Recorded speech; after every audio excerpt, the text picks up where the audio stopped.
ಕಾಯುತ್ತಲಿದ್ದೆ ಸುಂದರ ಕ್ಷಣಕ್ಕೆ ಅದೆಷ್ಟೋ ವರ್ಷಗಳಿಂದ ನಾನು ಏಕಾಂಗಿ ಹೋರಾಟದಿ ಹಠಮಾರಿ ವಿಧಿಯ ಸೋಲಿಸಿ ಬೀಗುತ್ತಿರುವೆನ.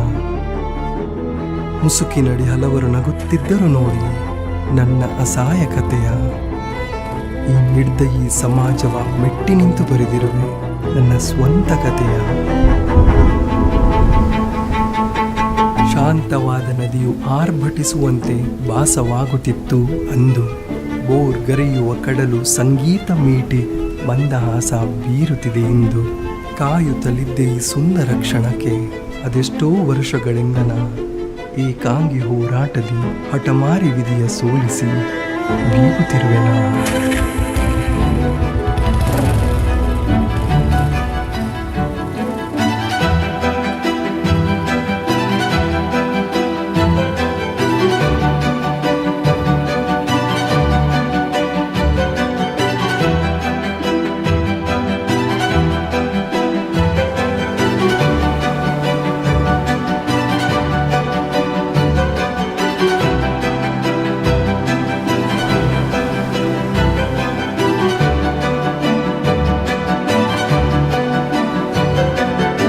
ಕಾಯುತ್ತಲಿದ್ದೆ ಸುಂದರ ಕ್ಷಣಕ್ಕೆ ಅದೆಷ್ಟೋ ವರ್ಷಗಳಿಂದ ನಾನು